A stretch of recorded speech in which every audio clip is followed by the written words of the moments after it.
Okay, so the next tool that we're going to be talking about here is the miter saw. In our shop, what we have here is a 12-inch sliding double bevel miter saw.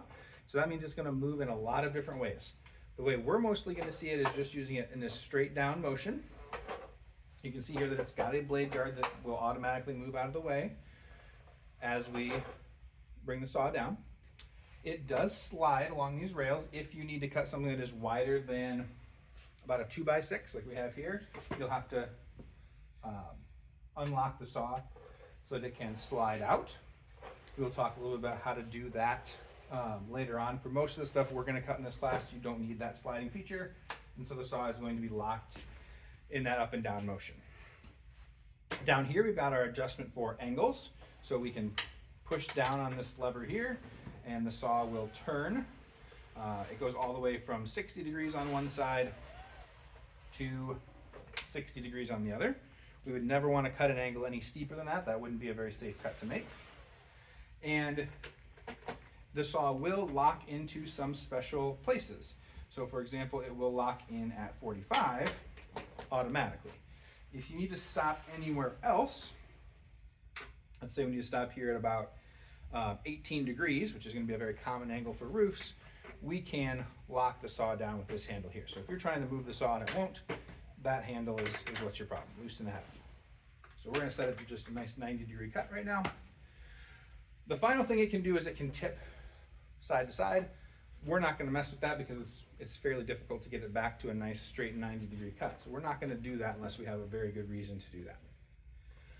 Now, the way this saw is going to work, like I said, we've got some safety features here. We've got the blade guard that automatically retracts.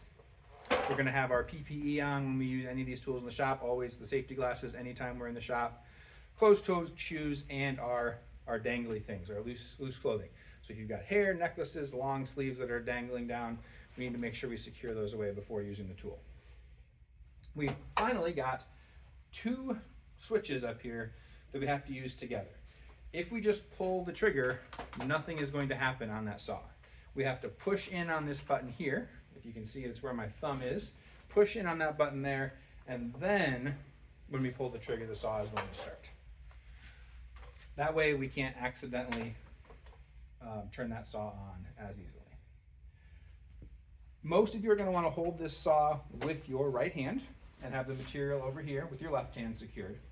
If you are left-handed and you prefer this way, you can absolutely use the saw here. You can just hit the button with the palm of your hand and then pull the trigger. Even if you're right-handed, sometimes it is easier to use the saw with your left hand. So being able to switch that around can get you into a safer position. We never want to end up somewhere where we are trying to cut across our body like this. This would be an incredibly unsafe way to cut this piece of wood. So I would much rather see over here where our arms are separated, or if we can support our work on this side, use the other hand and keep our arms separated. That's a much safer way to go. When we're going to make a cut here, we're going to start out by measuring and marking a line and marking the waist side of our cut. And then we need to make sure that that saw blade is on the correct side of our line. When we do this, it's very important that we're not touching either of those buttons. So we can pull down on the saw, my hand is just kind of off to the side where it's not touching either button, and I'm looking at that blade. I'm still keeping my hand away from it, but I'm just adjusting the board until the saw blade is all the way on one side of that pencil line. So I want to cut off the side I want to get rid of. Now that we're ready to actually make that cut, let's think about where our hands are. One hand is going to be on the saw every single time.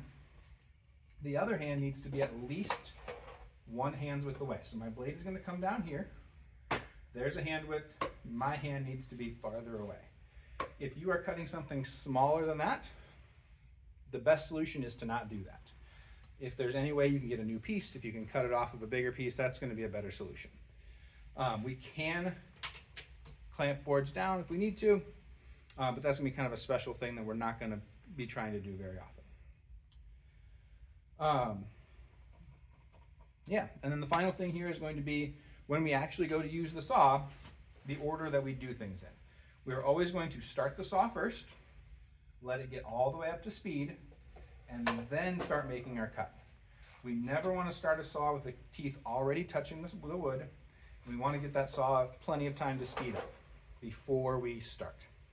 So I'm going to go ahead and show you how to do that. My board is all the way up against the fence. It's flat on the bottom.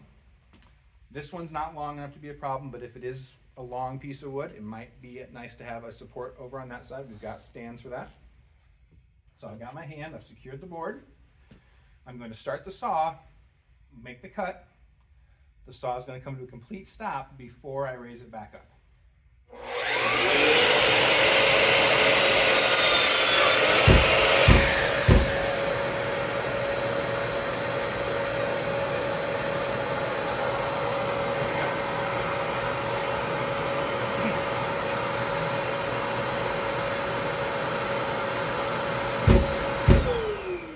Okay, so you notice something there. I forgot to turn off the vacuum cleaner. This dust extractor, this vacuum cleaner, is going to turn on automatically when you use the saw. So be aware of that. It'll turn off after about 10 seconds of stopping the saw. So you notice that I started the saw, brought it all the way down to cut the wood. Not super slow, not super fast. We want to let the saw do the cutting, but we don't need to take forever. Then I released the trigger and let the saw blade come to a stop before I raised it back up. That is going to be especially important if we ever get into, especially in the woodworking classes, using stop blocks to make repeated cuts. If you don't let that blade come to a complete stop, there is a chance that when you lift it back up, this little offcut piece is going to get chucked across the room at you. So we always want that saw blade to stop, then we're going to raise it back up. Now, the last thing I'm going to mention here is if we need to use the sliding mechanism, we're going to do this slightly differently. So I'm just going to make another cut here. In this case, what I'm going to want to do is start the saw, bring it all the way out, then bring it down all the way back in, let the blade stop, then raise it back up. So I'll show you that right now.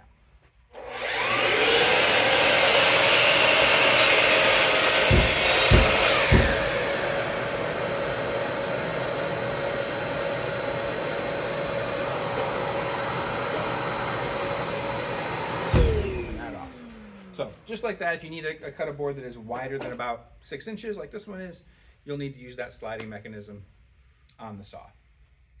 So that's our quick little lesson on the compound miter saw. Biggest things are going to be, again, safety glasses, making sure our dangly clothes, loose sleeves, necklaces, hair, things like that are all tied back, and that we are keeping that second hand at least a hand's width, 4 to 6 inches at the minimum away from that saw blade when we start the saw. Thanks.